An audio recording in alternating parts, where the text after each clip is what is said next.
Welcome to Animal Atlas. Come with us around the globe and explore the animal world and its jungle animals and desert creatures. We'll meet wildlife on the savannah and see our underwater friends. And animals from the Arctic Circle. Anywhere, everywhere animals live. It's always an adventure.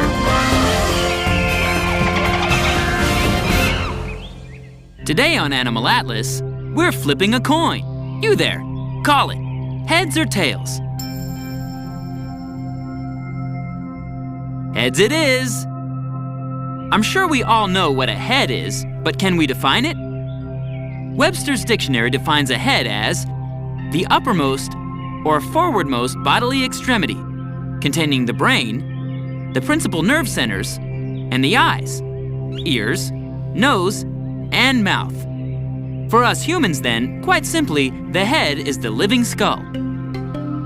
Head is an important concept to us. Our minds, our intellect, and our intelligence are where? In our heads. The head of the United States government is the president. The head of a company is the boss. In the animal kingdom, the male lion might assume that he's the head of his pride, though he probably prefers king of beasts. The dominant wolf might be considered the head of his pack, though he probably prefers alpha wolf. Simple concept? Not so fast. Heads are more complicated than you might think. Yes, a primate's head, with the round skull, 2 eyes on either side of, a distinctive nose above, a mouth with lips, between ears that remind us of our own, is easy to define.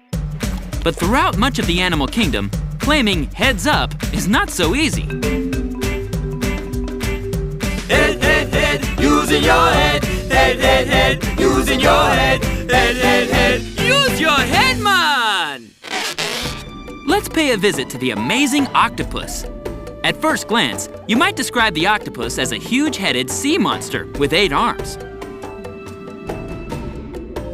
But in fact, the shy and reclusive octopus is just an invertebrate, or animal without a backbone, specifically a soft-bodied mollusk. Distant cousins to the unmonster-like common garden snail. The octopus belongs to a class of mollusks called cephalopods, which means head-foot. The foot of the cephalopod is that cluster of tentacles that connects directly to the head. Hey, wait a minute. Is it 8 arms or 8 legs? We humans like to equate things with our own experience. If you can walk on it, it's legs and feet. If you can grasp with it, it's arms and hands. Though apes with opposable toes might argue with that definition. In octopus world, call them what you like, but these tentacles, all 8 of them, have powerful suckers that look a lot like suction cups. These suckers can not only grasp things, they can even tear prey apart. But they also have touch sensors and chemical receptors that give the animal necessary information about what it has in its grasp. Okay, maybe we can question the pod, which means foot part of cephalopod. But surely that's a big cephalo, which is the Greek word for head. Actually, that big round head-like protuberance is called a mantle, and is not a head as we might think of it, but a muscular bag containing the animal's body organs and gills.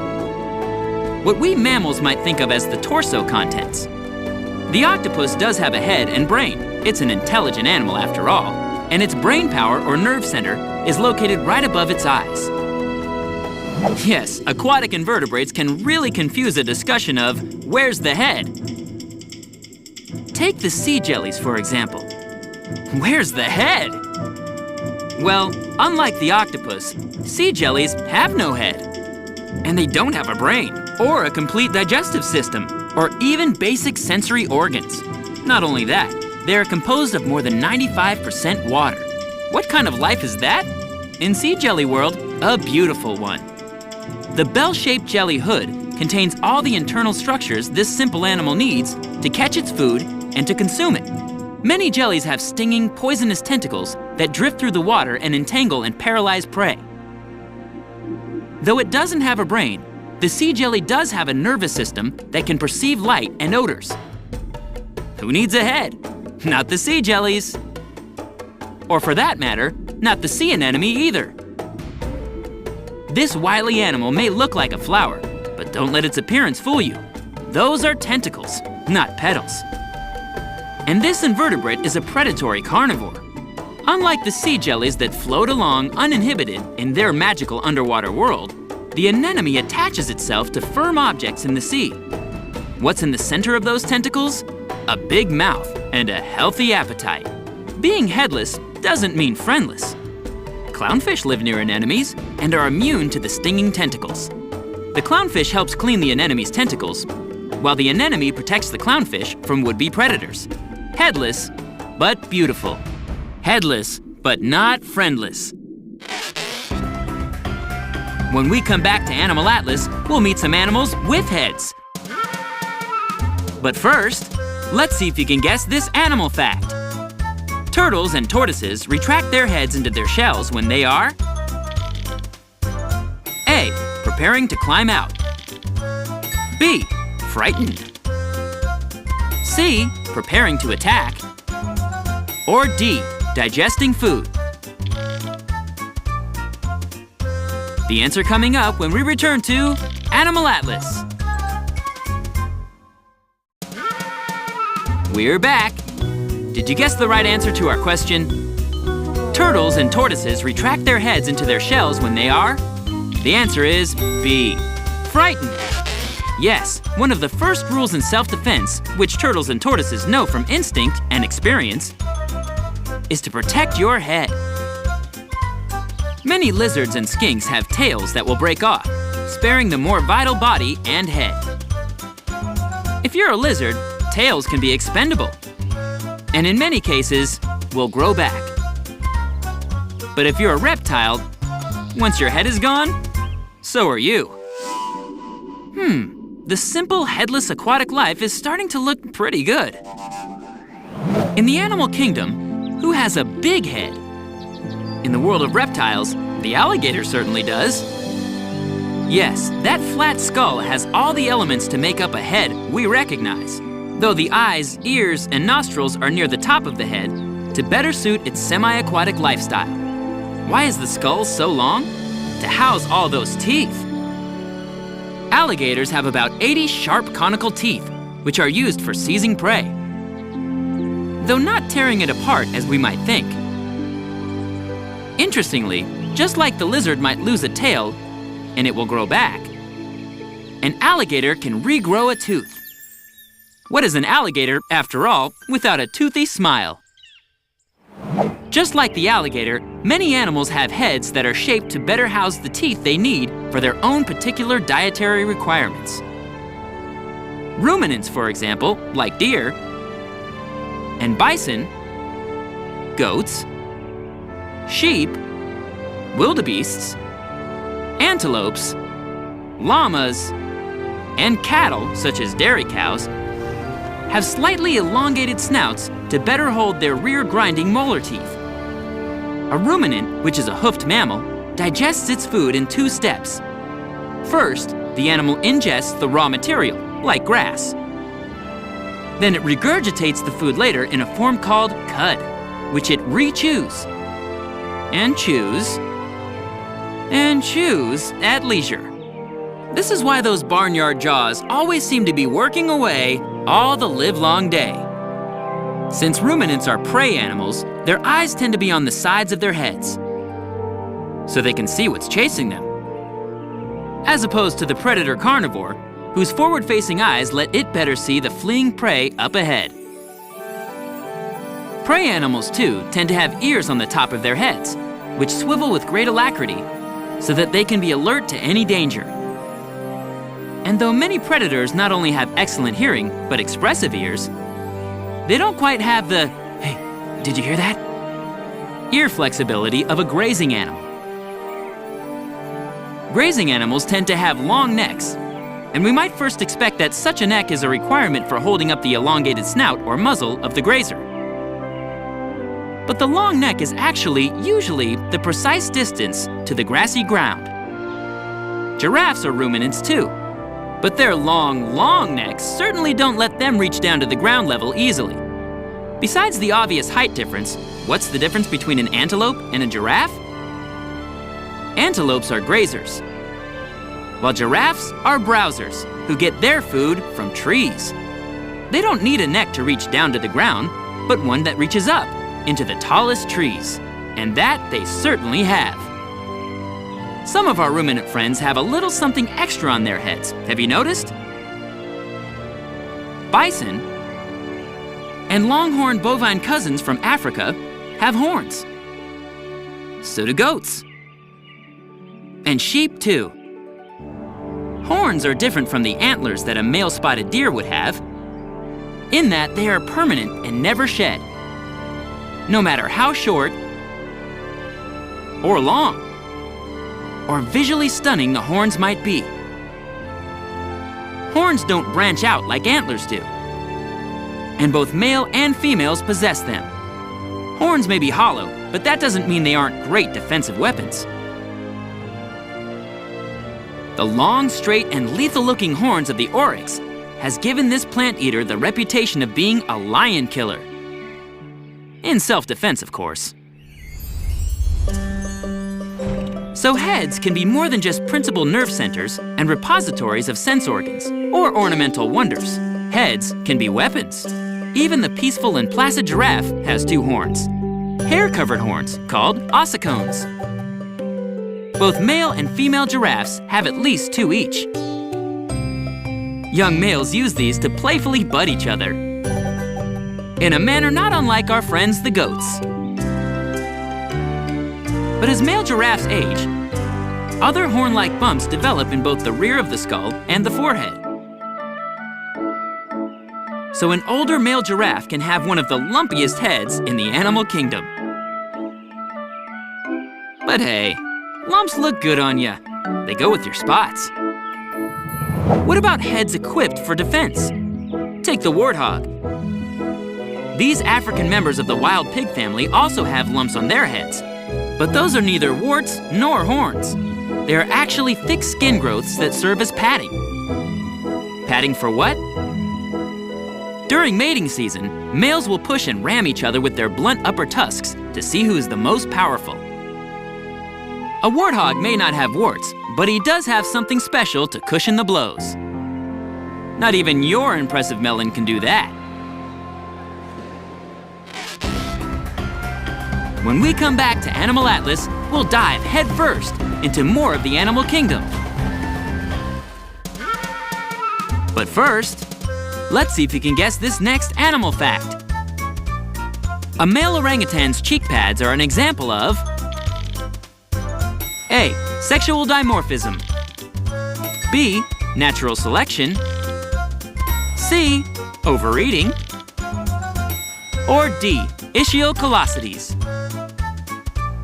Don't go away. The answer coming up right after this on Animal Atlas. We're back. Did you guess the right answer to our question? A male orangutan's cheek pads are an example of. The answer is A. Sexual dimorphism. Sounds tricky, doesn't it? But to put it simply, sexual dimorphism concerns the differences between the individuals of different sex in the same species. For example, probably the most common difference is size. Males are generally bigger. Females are smaller. This is true of the ostrich, and it's true of the polar bear. Where a male ostrich might stand close to 9 feet tall, a female ostrich will only reach about 6 feet 2 inches in height. A big male polar bear can weigh close to 1,800 pounds, while his female counterpart will only top the scales at about 660 pounds. Size disparity is sexual dimorphism, and so is this. The ornamental feathers of the male peafowl. Here's a male peacock. Here's a female peahen. That's sexual dimorphism in action, peafowl style. So what about evidence of sexual dimorphism on or around an animal's head? We needn't look any further than our orangutan, the red-haired great ape from Borneo. Here's a female orangutan. Here's a male orangutan, complete with impressive cheek pads. Even though the male orangutan is much larger than the female, these fleshy flaps make his head look absolutely enormous. Why is that important? Not only might he seem fearsome to potential predators, but also to rivals during mating season. Yes, big heads can be big deals in the animal kingdom. Not only the orangutan knows this, so does the African lion. Here's a male lion. Here's a female lioness. Sexual dimorphism? Absolutely. It's that shaggy, regal mane that makes the lion such a distinguished beast. Not that the lioness isn't a gorgeous creature herself. But the mane works the same way that cheek flaps do. It makes the animal seem even bigger than it is. The male mandrill, the largest monkey in Africa, is not only much bigger than the female, he has exotically colored facial features that make him stand out in any crowd and scare bystanders into fleeing the scene. These extraordinary heads are thought to be attractive to female mandrills. But then, so are the other ends.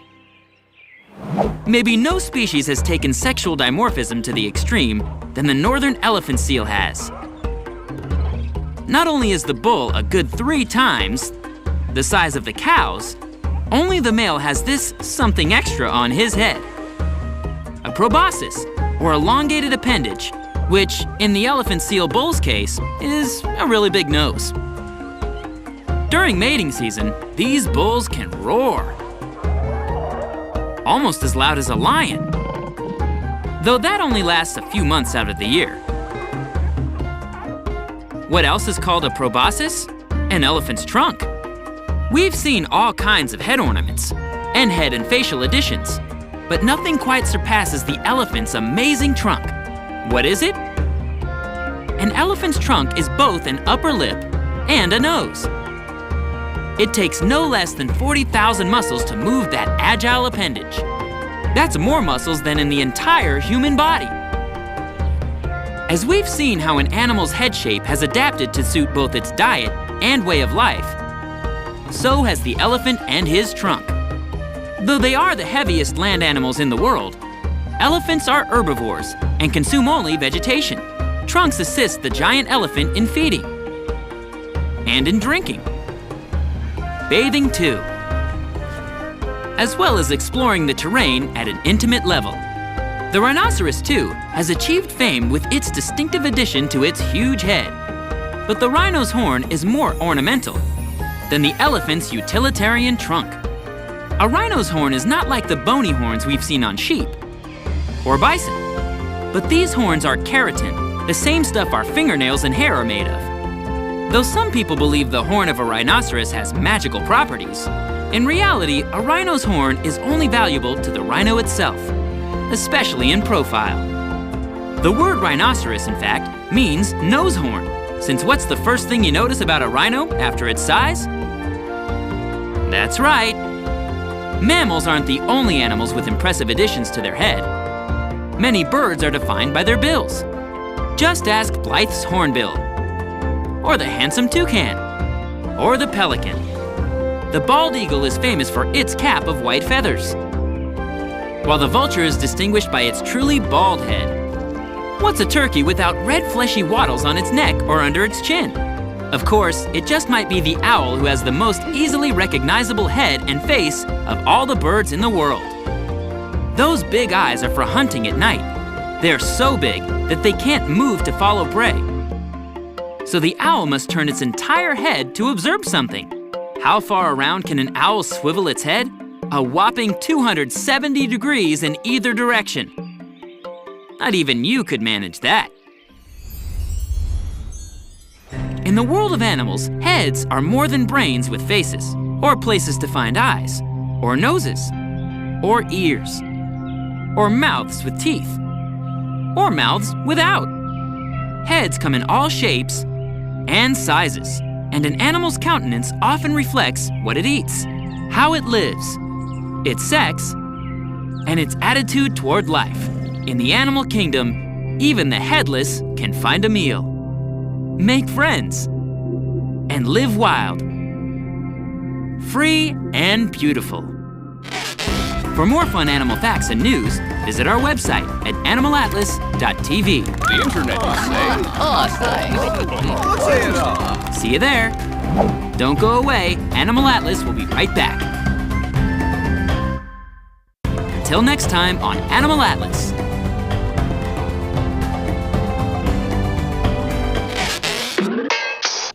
I need to have that fixed. Yeah, I caught a fish this big. So what?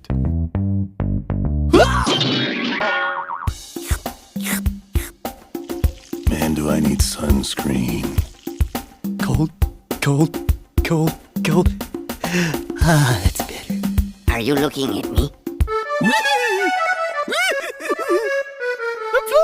Watch it, Oh, Grace! Where's my soda?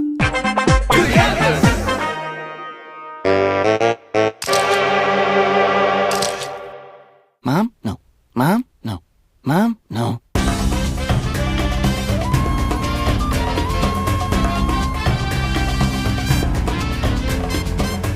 Once again, we've traveled the globe from North and South America to Africa and Asia to Australia and every fascinating place in between. We've met all kinds of incredible animals and learned some important facts about their ability to survive and flourish on our planet. And with our help, we'll make sure they're around for a long time to come. Join us next week for another amazing adventure on Animal Atlas.